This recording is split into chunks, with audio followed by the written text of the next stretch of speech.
Are you hopeful Poland will manage to wean off coal by 2035 as expected by this updated plan? It might even happen sooner. The economics look very much in favor of a quick change.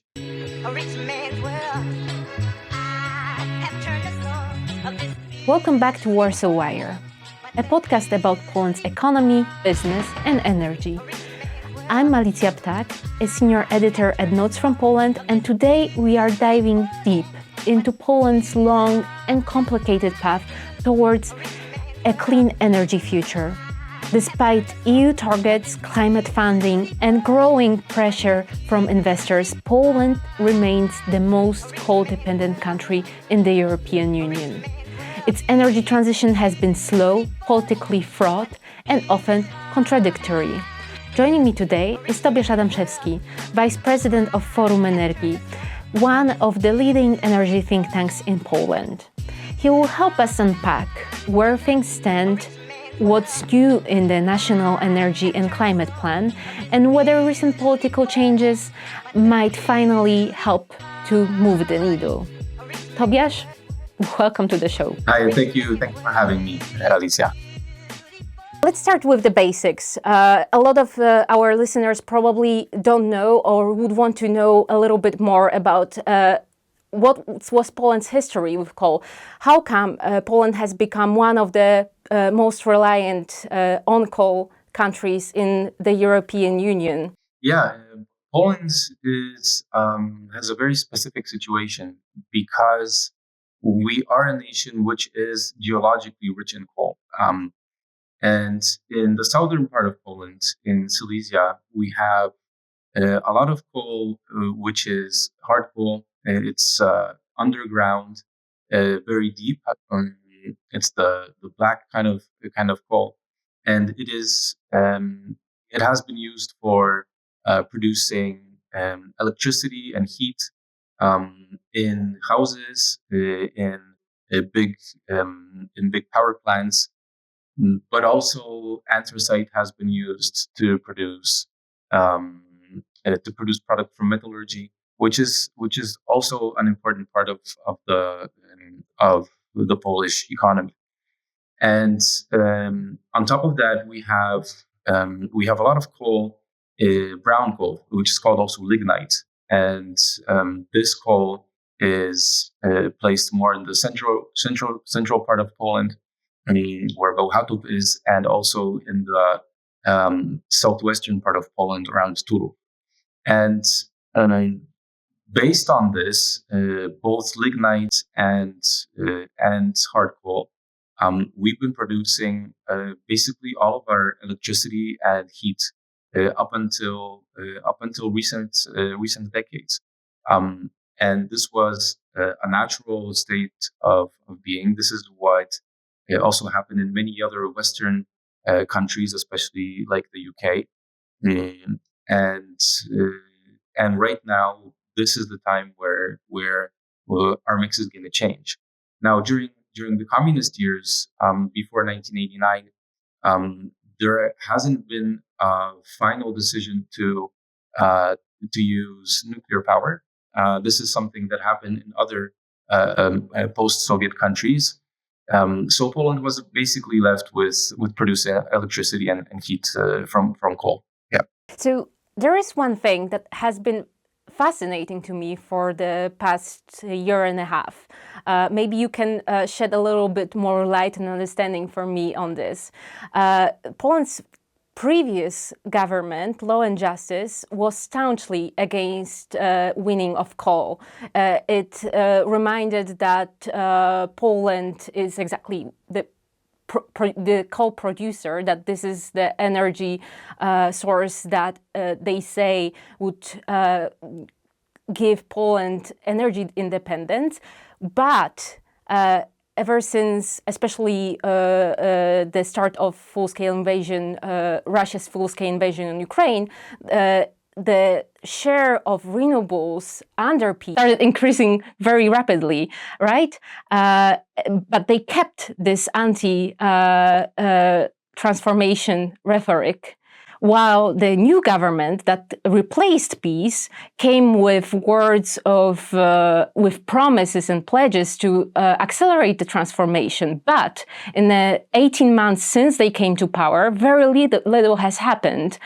Virtually none, not even a single bill was enacted that would push renewables building up forward. So what do you make of this? Am I correct to see this paradox in their rhetoric? Actually, it's a little bit more complicated than that. And just to give a little bit of a retrospective of what has been happening with the buildup of renewables in Poland and the change in the power mix. Historically, when Poland was coming into the European Union and the European Union was already trying to implement some of its climate-friendly laws, Poland had to adjust.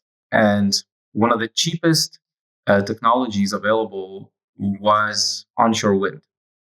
And so this is the type of technology that was introduced already in the early 2000s, and it was being put into the system throughout the PO, we could say, government before peace came to power. Then the politicians used to say that photovoltaic, so solar energy, is too expensive. So all the strategies that were built for the energy transition, they sort of pushed it aside, and the wind was supposed to be the almost only renewable source aside from maybe biogas. And we had a support scheme with the green certificates, which helped to build up over 6 gigawatts of wind power in Poland. Now, some mistakes have been made, and during the reign of the PO-PSL coalition from back then, was that some people did not appreciate wind turbines being put up close to their homes, and the way the permitting law was set up was too easy for developers to do these investments. Now, what happened was when the peace government came into power, they basically stopped any and all new wind investments. At the same time, the support scheme for renewables also changed, and this was a law which was prepared by the PSL government and was implemented by the peace government.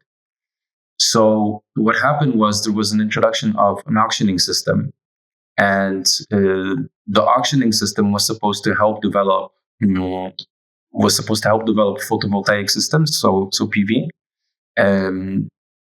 At the same time, it was supposed to help develop biogas and wind turbines, but wind turbines under a new permitting regime. Now, the new permitting regime made it impossible, basically, for new wind projects to go online because of the so-called 10H rule, which made it you couldn't put any new wind turbines in the proximity of about 1.5-2 kilometers to any building. And in Poland, this means that you basically run out of space. One other thing that came into play, and this was a big change, was that also during the PO-PSL government, there was law introducing an easy way for rooftop solar to develop. And so micro installations at houses, and then also small businesses could do these types of investments. And seeing as this was one of the big topics during the campaign when peace was winning, the National Fund for Environmental Protection also set up a special fund called Mój Prąd, so My Power, so that you would get a subsidy to put up a solar panel on your rooftop. So we had this moment when peace came to power of nothing happening for about a year. And then once all the laws were introduced and they started being implemented along with WIPRONT, we saw quite a few people starting to put the solar panels on their rooftops. Now, about 1.5 million such rooftop installations exist, and this is a big part of the Polish energy system now. It's over 10 gigawatts. Plus, we have now about 11 gigawatts of wind, which developed despite the permitting regulations. But they had permits from before, so they entered into the auctions and they were able to develop them. And then in the meantime, also the process of offshore wind started happening, also by the PO-PSL government. But the final laws and regulations were established during the PiS government, and we are expecting that next year we're going to have our first offshore winds taking off. It's not necessarily that one government did a much better job than the other government. They were both quite slow to implement regulations. Poland is still lagging behind in terms of the rest of the European Union. But in the sense where you have the need to diversify away from fossil fuels, and you need cheap green electricity for business, basically to produce whatever products they want to export. One of the main regulations that everybody's waiting for right now is the wind regulation. So the PiS government put in a very strict permitting law for new wind turbine projects, and this basically halted new investments aside from the ones that had permitting before. And this is a big problem because we need this law to change in order to build new wind turbines on land. And we will need to double the amount of megawatts we have in the system from onshore wind turbines by 2030, 2032, in order for electricity to be cheaper, basically. So you're saying that despite this wildly different rhetoric by both governments, there is continuity in their energy policy, right? There is continuity in offshore wind policy. This is because the big Polish energy companies, the national energy companies, they have stake in this. There is continuity in micro installation photovoltaic systems, and because of the My Power program, which is still being funded, and you can still get support for this. And there is still continuity in terms of bigger photovoltaic systems because they can get permitting much easier than onshore wind, and they can develop. Onshore wind is the contentious issue, and it is one of the biggest elements of the puzzle pieces that is missing from Poland being able to get into the energy transformation quicker. And one of the reasons is that we need, first of all, onshore wind power is the cheapest way to generate electricity. Of course, you also need peaking power in different types of generation. Plus, you need a way to store this electricity when it's not windy. But still, it's the cheapest way to produce electricity, and we are going to need much more electricity than we produce right now, because while we are trying to get rid of fossil fuels from our system, especially from importing fossil fuels, we import basically all of our oil for running in cars. We import most of our gas, and we are also importing coal. So we are spending a lot of money sending it to foreign countries, and our energy security is not set the way we would like it to be. So we need to electrify our economy. Electrifying the economy means having electric vehicles that run on power, which is produced in Poland from Polish resources. And the best way to do this is to have wind turbines and photovoltaics and offshore wind to produce this power, so that we can use it and not buy oil from abroad. So electrification is the only way to go in order for us to get rid of the need to import foreign fossil fuels and to have a better environment. So onshore wind is a very important piece of this puzzle for the electricity to be cheaper rather than more expensive. And this law is prepared, and it will be finally accepted by the parliament within days, and then it will go to be signed by the president. I wanted to ask you if you think it is fair to say that the current government failed on its promise to accelerate the energy transition. The current government could have introduced laws quicker, especially when it comes to this permitting law for wind power. It was the first, I think, one of the first bills that they tabled, right? Yes, it was a law that they wanted to pass very quickly, but they didn't manage the rhetoric around it. They didn't explain to the public what this law was and what it's for. And it was going to be pushed through the parliament basically without major public consultations. And it turned out to be a big PR problem, because the opposition basically created some fake news around the law, allowing wind developers to basically take over your land. And the government wasn't prepared to go into the media to explain what this law was and what it's for. And they basically took it off the shelf. Now, if this law were to go through the whole parliamentary process, then it still would have most probably been vetoed by the president.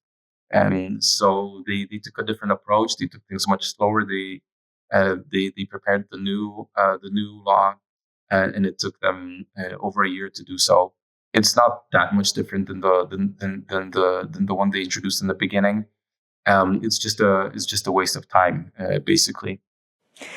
So one of the more interesting developments in recent weeks was the government reshuffle, which included re-establishment of the standalone Ministry of Energy, which will now consolidate some of the responsibilities that were shared between the Climate and Environment Ministry and Industry Ministry. Do you think that this change will help the coalition to push changes forward? Well, there are a few things that need addressing right now in terms of the Polish energy policy. The first one, as we mentioned, is the permitting law for wind turbines on land, and this law is basically prepared. So the Ministry of Climate and Environment is still holding on to this. They still have the renewables department, and this is a sort of a weird situation where the Ministry of Energy does not have the Department of Renewable Energy. But assuming that this law is finished and it will go through, then this is a major milestone, and this division will not be that big of a problem. Now, the Ministry of Energy will now have different issues to deal with, especially the new minister, who historically was dealing with renewables, now is going to be looking into especially coal, the coal sector. Now, in the beginning, we were talking about the important role coal was playing in generating electricity and heat, and it still does play a big role. But the problem is that the mining sector is very expensive. It costs the Polish basically taxpayer um, around 8 billion zlotys a year, plus minus depending on how you count it, to keep the mines alive. And we do need coal for Polish electricity production still, but the amount we need is in severe decline because of all the renewables that are coming in. Plus, we're going to have um, quite a few new power plants that are based on gas. And what the new minister is going to have to do is he's going to have to talk to the miners and reach a new agreement on how quickly the mines are going to be shut down. Without this new agreement, we are living in a world of fiction where miners and politicians who want the miners' votes still might be thinking that there is some kind of future for coal, which is not true, or that it's cheap, which is also not true. It costs twice as much to take out 1 ton of coal from the Polish mines in Silesia. It costs twice as much than the actual price that they're selling it for. We are sort of stuck in our economy. We are sort of stuck in the decision where are we going to be paying our tax money into mines in order to still secure our coal, or are we going to buy coal from the outside?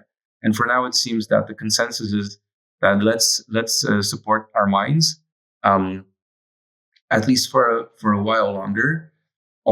But what we need is a plan where we see how much this is going to cost us, for how long, when we're going to shut down the mines, and when we're going to get out of coal in the power sector and in the heating sector, so that we basically know what is going to happen. And the miners and their families, they need to know what's going to happen, and we need to prepare for this. So the key element right now is the climate and energy plan, which the government has been preparing for the past year.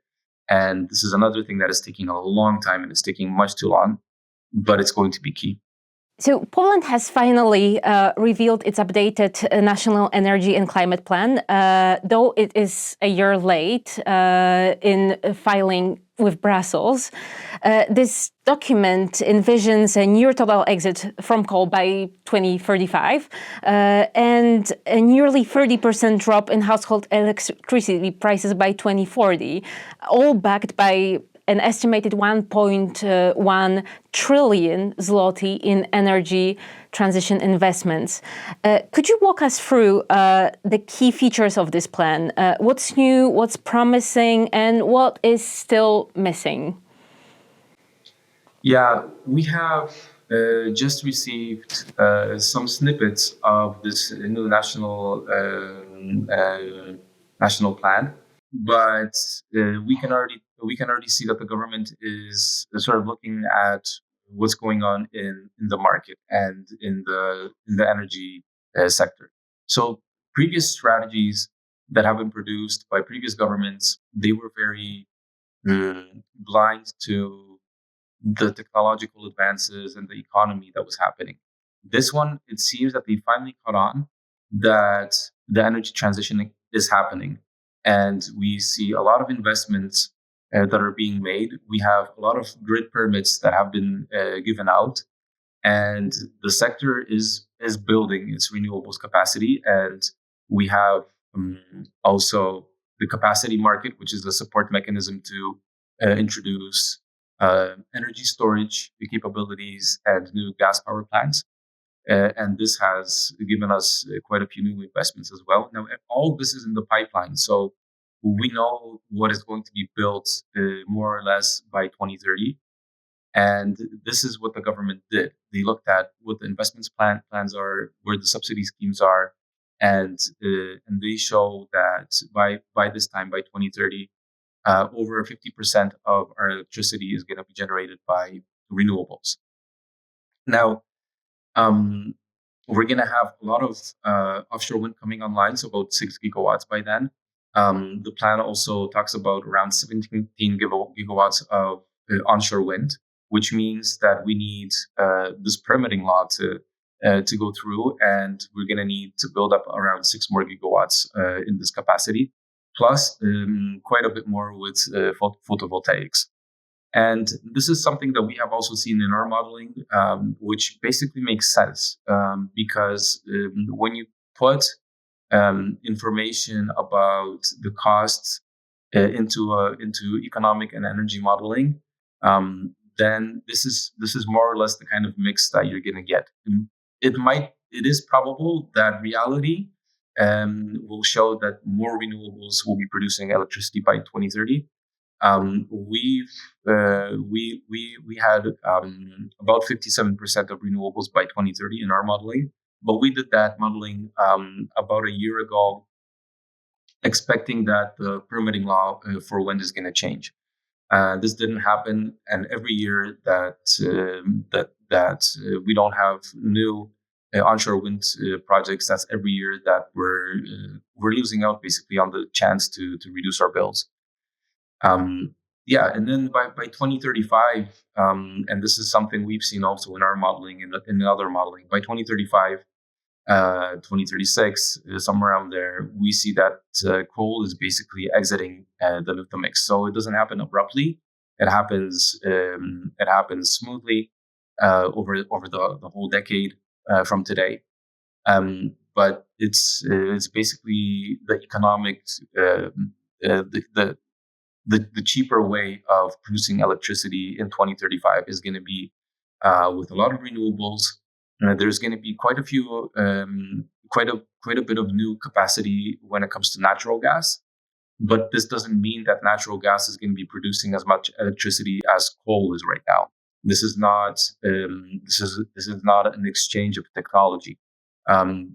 Gas capacity is going to be needed for days when there is no wind and no sun, and gas capacity is going to be needed for evenings when there's a big demand for power. But basically, most of the power is going to be produced from renewables. It's going to be stored, and it's going to be quite a bit cheaper. This doesn't also mean that electricity bills are going to be much cheaper than they are today, because we will need to be paying for the capacity market. So the support scheme for new capacity, we're about to be paying for increased investments in the grid infrastructure. But the power itself is going to be produced cheaper. Mm-hmm. So ahead of this government update, Forum Energii published a comprehensive report which you co-authored, which laid out paths to energy transition. Which would be one element that you included in the report that you would suggest the government to include in their final version of the national plan for energy? Mm-hmm. Well, I would suggest first and foremost that the government doesn't make any more big changes to the national energy and climate plan, because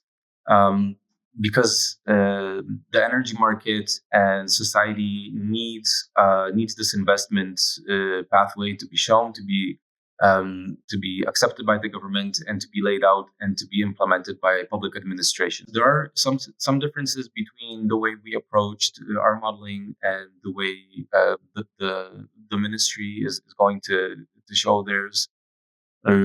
One is we showed a world or Poland where we produced much more green hydrogen, and we did this just to see what would have to happen in the mix and in the prices if Poland and the industry were actually to implement the goals set out in the Fit for 55 package and the Renewable Energy Directive.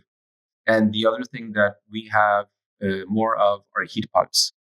We see heat pumps as something that can produce very efficiently heat for housing, but also the big heat pumps that could help out in district heating.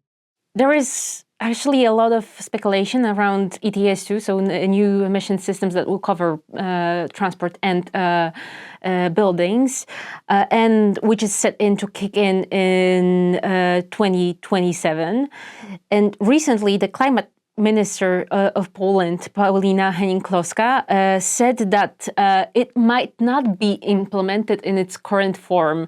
And some people believe that Donald Tusk, which has strong ties in Brussels, might try to delay implementation or soften implementation of ETS2 in Poland, especially since in 2027, we will also have an election in Poland. And there are some fears that parties such as PiS or far-right Confederation could use this cost of living fears to regain support. So something that you actually already mentioned they did with the wind turbines bill. Do you think it is a likely scenario? And could ETS2 become this political wedge? And is the government preparing for such a possibility? Well, both the ETS1 and ETS2 have been also contentious issues around the political parties. Now, just so we lay it out on the table, the Fit for 55 package and ETS2 have been accepted by the PiS government. And now it's time to implement this legislation, the ETS directives. And that's point number one. Point number two is that the ETS2 is a form of making things more fair, because people in Poland and in the EU who are heating their houses through district heating are already paying for ETS. So half of us are already paying for CO2 through the ETS1 because we use district heating. Or if we use electricity, the electricity also, there is a component basically that is inside the price of electricity, which is the ETS. So if you're heating your home through